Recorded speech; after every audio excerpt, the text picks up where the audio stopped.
Hello, Libra. Welcome to your May Soul Session. I'm Princess India. If you're new and if you're family, welcome back, my friend, and what's not, or whatever. If you're not familiar with what my soul sessions are, they are your spirituality as well as personal development readings in which we look at the energies that you guys may encounter on a given month for the sole purpose of giving you some clarity, insight, and guidance to help you out on your journey this month. I'm just gonna go ahead and give you a heads up. It's Friday, my teenage kid is home and chock full of sugar and on the game, and I think he just threw his controller. So if you hear that in the background, I'm sorry.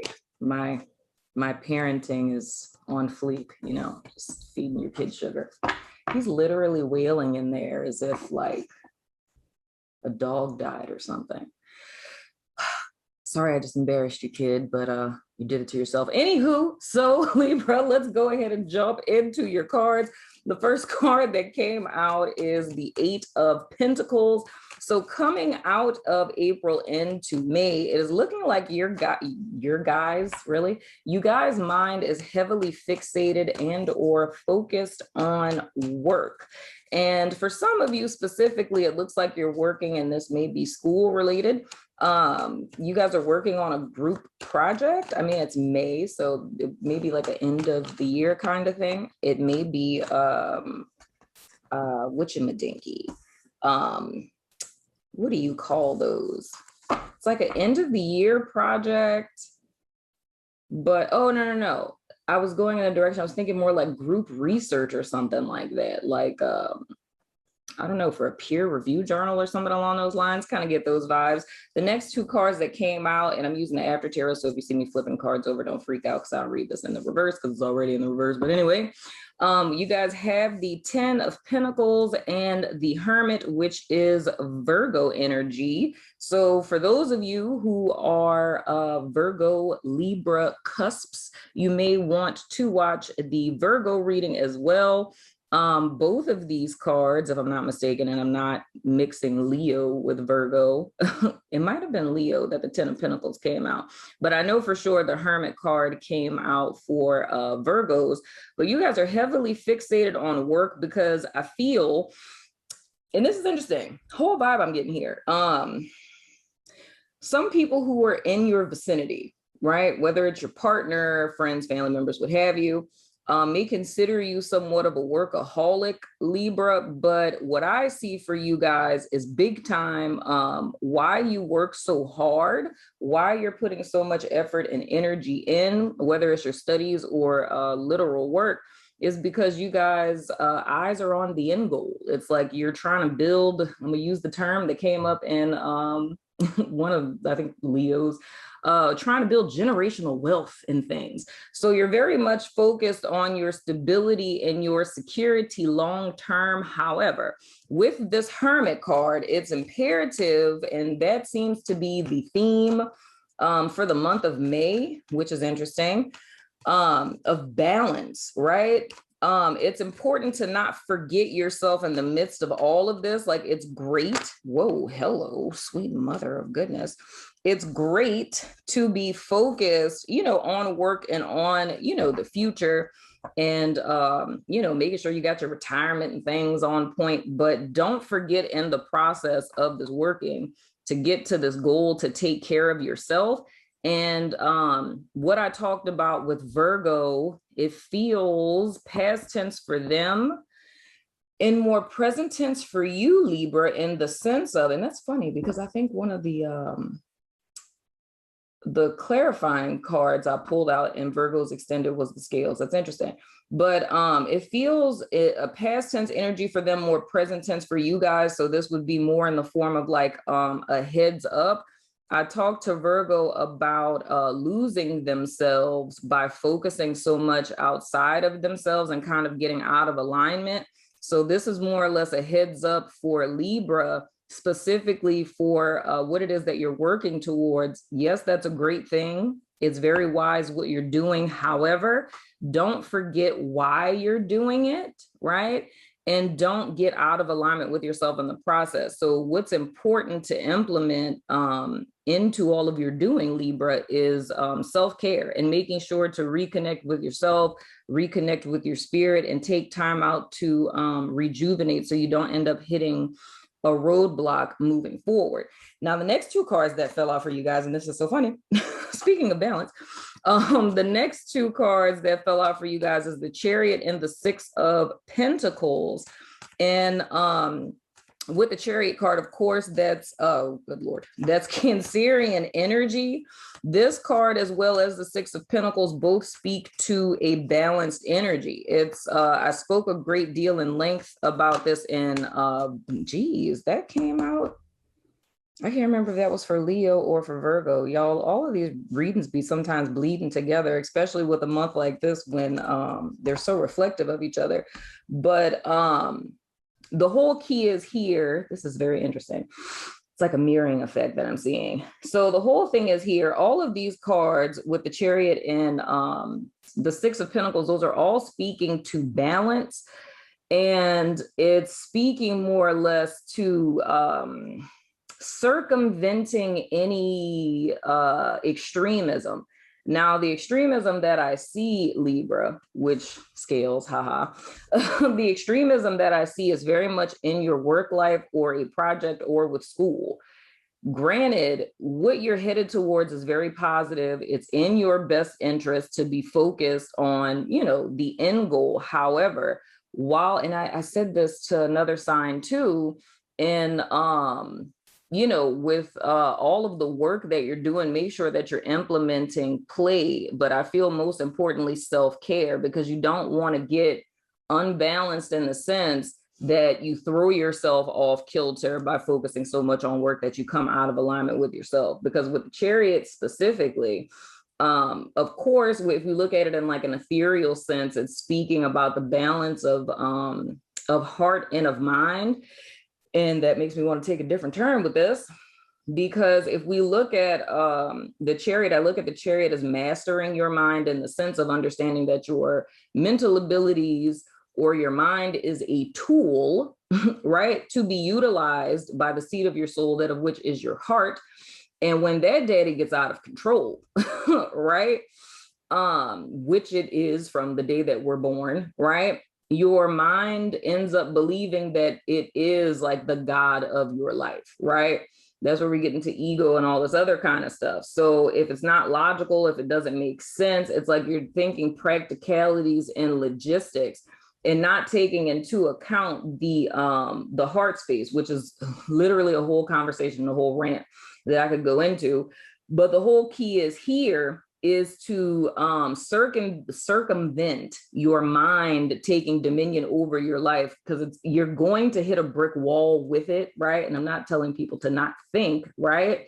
But you have to take care of yourself, your inner sanctum, your emotions, your feelings, your body, and things of the sort, because otherwise you're just going to keep going until you hit a brick wall, right? So with this Magician card being here, that's Aries energy. I don't know if I said that. But what we're really speaking to is authentic power, right? If we think about pseudo power is retreating, I cannot talk today, is retreating into the mental space and retreating into the intellectual realm, right? And pushing off that, you know, spiritual or feminine or, you know, emotional receptive side. And it's operating more in like, you know, achievement, succeeding, like, you know, typical 3D kind of things. And that's the other dynamic that I can see with this. If we're not just talking about you guys being workaholics and there being a need for self-care, then this is more or less saying that one spends so much time in their mind, right, that you have vacated or retreated from your spirituality in a sense, right? And it's only seeing focused on and being enveloped in the 3D realm, right? And not much considering the spiritual realm. So all of this, I say, it's not something that is a problem just yet. You know what I'm saying? All of this really looks like a heads up. So what the whole premise of this month would be is teaching you guys how to step into true power, right? True power authentic power is kind of counterintuitive in the sense that a person who's in tune with their heart space, their emotions, and their feelings, right? As well as a person who's very well versed in their intellectualism and their, analytical mindset and logistics and all that good stuff, and marrying those two together to create an entirely new being. So it's taking all of these elements, the four powers of man, as I call it, right?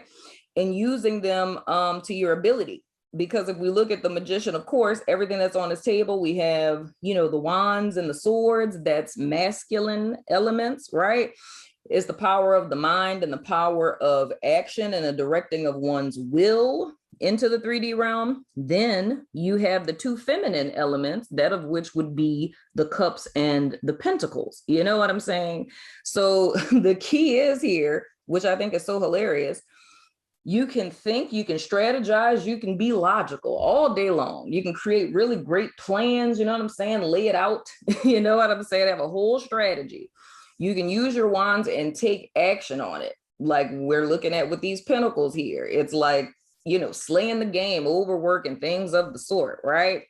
However, even if you were to ignore your emotions on the feminine side with the cups, it's the fact that it's going to be a lot harder with the pentacles for all of the thinking, strategizing, and action and will direction that you're taking to ever matriculate or manifest into anything. You know what I'm saying? And even if it did, there can still be this sense or this feeling of hollowness, or like you're missing something, and still trying to, strategize and act to get more, to gain more, to achieve more, to succeed higher. Because the reason why nothing is filling that proverbial void, or why one never feels satisfied, is because with our emotional space being neglected, what you're fighting for going in the direction of may not even really be in alignment with you. And how could you ever possibly know that if you don't access your emotions? You know what I'm saying? If you never check in with your soul, or you never check in with your heart space, how could you really know that what you're pining after or what you're fighting for is really truly fulfilling for you? You know what I'm saying? It's kind of resigning oneself to a life of should, oughts, and supposed tos, as opposed to, like I said, with Virgo, starting your very own cult of one. You know what I'm saying? Like your own religion based on self and your connection with spirit. So I feel that's really what's happening here. And I say in totality, for the whole collective so far, it seems that the whole balance thing is legit a theme this month on every level. I know Mercury goes retrograde later this month in Gemini. And of course, it's a time to like reflect. But just thinking about the elements of Gemini, and that's speaking to, masculine aspects and feminine aspects of oneself, it's more or less taking that time towards the end of this month to really start to look at parts in your life that are off kilter. So you guys are doing a great thing. You're focused on great things. You're headed in a great direction. This is just a heads up to not forget yourself in your process of getting. Well, look at that. At the bottom of the deck, speaking of Leo, we have the Strength card here. And with the Strength card, we're talking about taming your beast being your human and sensory consciousness, right? If we were to ping this back to this Chariot card and how I say mastering your mind, meaning allowing your mind to be a tool to the heart to exact its will, your soul's will, and all that good stuff. The Strength card is speaking to how we ascend to higher consciousness, right? How we truly feel a sense of fulfillment and of achievement, and feel equipped to achieve or to do or to handle anything it is that we're desiring to do. Is not just putting the sensory consciousness, the mind, under submission, it's putting your physicality under submission as well. So what we're really speaking to is self-discipline. Now, I feel you guys have that under control in a 3D sense, right? when it comes to you guys working and whatnot, the key is now is to translate the skill set that you've learned in 3D into your spiritual and emotional side. So that would be, you know, emotional discipline, right? When you start tapping back in to your emotional space or your desires or starting a spiritual path, whatever it is for you specifically, it's using what it is that you've learned to keep yourself under control to do the same thing for your emotions, because that can totally be done. You know what I'm saying? So in so many words, looking at it too, dude, it got real deep with Virgo, where we were talking about ascending to a higher state of being, like higher consciousness, and things of the sort. And with you guys, it's like, I feel it's the same. It's like, I see a lot of different octaves of how it is that this can play out for different people. But there is a group of people that are watching these soul sessions, man, that are about to have like epic spiritual awakenings. You know what I'm saying? So congratulations on that. So legit, Libra, this is your month to be what you are, that of which is balance, my friend. You know what I'm saying? So anywho, that has been your soul session, my wonderful Libran. I'm gonna go over to my network to do you guys extended. So if you're about that life, follow me on over there, my friend. But if not, I still love your freaking Libran face. You know what I'm saying? And I will see you guys sooner than later, my friends. Sooner than later. Love you, Libra. I wanted to tell you guys that I'm offering all of my subbies a free trial on my network. If you don't know what my network is, it is a social network that I built to help people find their tribe. And then we have a bunch of tribes over there, like Yoga Tribe, Finance Tribe, we have Starseed Tribe and things, you know what I'm saying? We do events, we do a whole bunch of stuff, you know? But I wanted to offer you guys a free trial. The link is in the description box below, so feel free to check it out, my friend. It's no commitment, you know, you don't have to join, but I just wanted to give everyone an opportunity to check it out. The link is in the description box below. Grab your free trial, my friend, and meet me over there.